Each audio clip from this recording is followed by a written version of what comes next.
Aku berlari kencang menuju kamar, tak menyadari kalau ada Mas Kai dari belakang. Ia langsung menangkap tubuhku. "Hati-hati sayang," ucapnya.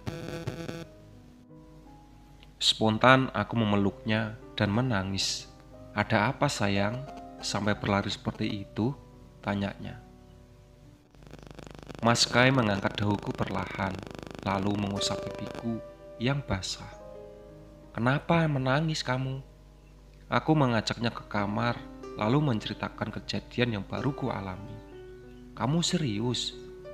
"Iya mas, boleh tidak kita kembali ke rumah yang dulu?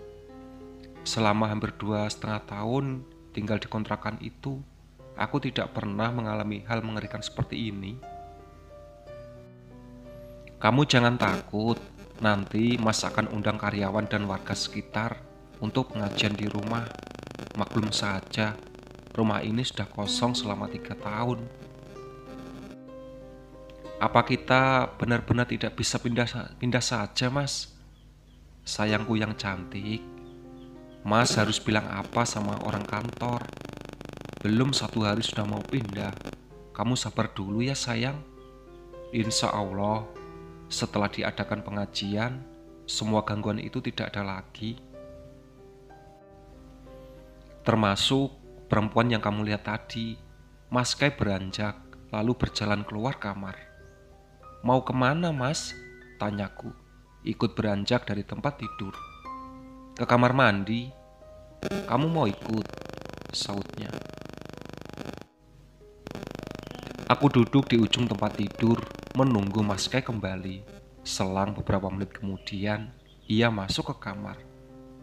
"Oh iya, tadi waktu mas lagi di jalan ke kebun, ada yang manggil nama mas," ucapnya sambil mengganti baju. "Siapa?" Aku berharap bukan wanita yang mengerikan tadi. "Mas juga nggak tahu, tapi suaranya mirip sekali sama kamu." "Aku?" "Iya, cuma pas mas nengok ke belakang, tidak ada siapa-siapa. Makanya mas buru-buru pulang." "Bagaimana mungkin ceritanya mirip sekali sama mimpiku tadi? Itu namanya ikatan batin mas. Untung mas cepat pulang," balasku. "Iya." Mas Kai berjalan keluar kamar. "Mau kemana lagi mas?" tanyaku. "Mau nonton sepak bola. Siarannya jelek mas." "Siapa tahu kalau malam agak lebih bagus. Soalnya ada pertandingan sepak bola sebentar lagi." Aku ikut bersama Mas Kai ke ruang tengah. "Kamu belum ngantuk?" tanyanya. "Tadi kan aku sudah tidur," balasku seraya berjalan ke dapur. Sendok itu masih tergeletak di lantai. Sementara Mas Kai sedang sibuk menggoyang-goyangkan kabel antena, aku memilih mencuci piring yang tadi sempat tertunda. "Oh iya sayang, boleh buatkan kopi?" "Iya mas." Selesai mencuci piring, aku bergegas membuat segelas kopi. Ia masih sibuk mencari posisi kabel yang tepat agar siaran televisinya tidak terlalu jelek. "Segini sudah lumayan mas," ucapku seraya menaruh kopi di meja. "Masih banyak semutnya sayang," sautku. Aku duduk di sofa sembari menatap televisi. "Nah, udah sedikit semutnya," seruku. Spontan Mas Kai bergerak. "Iya, tapi aku gimana? Masa harus berdiri di sini terus?" ucapnya sambil memegang kabel. "Tahan sebentar." Aku bangkit lalu berjalan ke kamar mengambil selotip. "Coba kamu tempel kabelnya ke tembok," usulku sembari menyerahkan selotip. Ia pun menuruti ideku dan akhirnya berhasil. Siaran televisi lebih enak ditonton. "Minum kopinya mas, nanti keburu dingin," ucapku. Ia duduk di lantai lalu menyeruput kopinya. Ekspresi berubah, keningnya mengerut, bibirnya mengerucut, serta mata yang terbuka lebar. "Ada apa mas?" tanyaku bingung. Ia menjulurkan lidah. "Pahit," balasnya. "Itu kopi saset yang biasa kamu minum loh. Kok pahit?" Aku mencoba kopi itu. Baru sampai ujung lidah, pahit sudah terasa. Iya, kok pahit? Nah, bener kan? Aku buatkan lagi ya. Ku bawa kopi itu ke dapur, lalu membuang ke wastafel.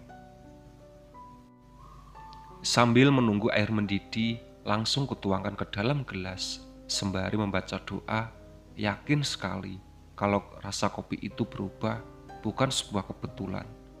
Namun ada campur tangan makhluk tak kasat mata. Nah, ini baru enak, ucap Mas Guys saat mencoba kopi yang baru dibuat. 1 jam berlalu, Mas Guys sedang fokus menonton pertandingan sepak bola, sementara aku mulai ngantuk. Tidur di kamar sayang, ucapnya saat berbaring di sofa. Aku belum mau tidur mas, elakku. Awas kalau sampai tidur.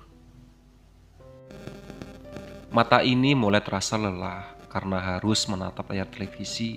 Tanpa sadar, aku pun terlelap tidur. Aku bermimpi aneh, kali ini melihat diri sendiri dan Mas Guys sedang tidur di ruang tengah dengan kondisi televisi menyala. Bahkan gelas kopi yang sama terletak di atas meja dalam kondisi kosong. Seseorang terlihat berjalan di arah dapur. Si wanita kebaya kuning, matanya melirik padaku, lalu mendekati Mas Kai. Kini ia berdiri tepat di samping tubuh Mas Kai yang tertidur. Perlahan, ia duduk di lantai. Kemudian mengelus-ngelus rambut suamiku itu sembari bergumam pelan. Ingin sekali mengusirnya pergi, tapi tak bisa. Tubuh ini tak bisa bergerak dan bersuara. Sementara wanita itu terus meraba-raba Mas Kai. Ia kembali menatapku, lalu menundukkan pandangannya menatap wajah Mas Kai. Perlahan mendekati bibirnya di kening suamiku itu dan mengecupnya. Sontak aku berteriak kencang, marah hingga terdengar ada suara pecahan kaca. Prang! Aku terbangun mendekati gelas kaca yang sudah tergeletak di lantai. Pecah. Kutatap wajah Mas Kai yang masih tertidur pulas, lalu mengidarkan pandangan, memastikan wanita itu tidak ada di sini. Kurai ponsel Mas Kai yang tergeletak di atas meja. Sudah pukul 4:30 pagi, sebentar lagi subuh. Buru-buru kubersihkan pecahan kaca di lantai, khawatir bisa mengenai kakinya. Setelah memastikan tak ada pecahan kaca di lantai, aku bergegas pergi ke kamar mandi untuk mengambil wudhu. Selesai sholat, kulihat Mas Kai sudah bangun dengan duduk mata terpejam. Jam berapa ini sayang? Tanyanya dengan suara agak serak. Jam 5 mas, kamu salah dulu sana, sautku. Ia bangkit. Oh ya sayang, tadi kamu mengelus-ngelus rambut mas pas tidur. Tanyanya sebelum masuk ke kamar mandi. Tidak mas. Kenapa tadi berasa ada yang ngelus-ngelus ya? Mungkin mas cuma mimpi.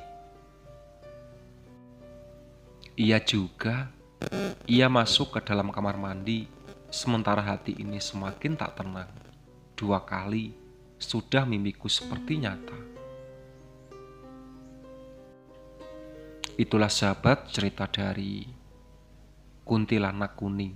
Dia mengincar suamiku. Ditunggu part selanjutnya. Oke.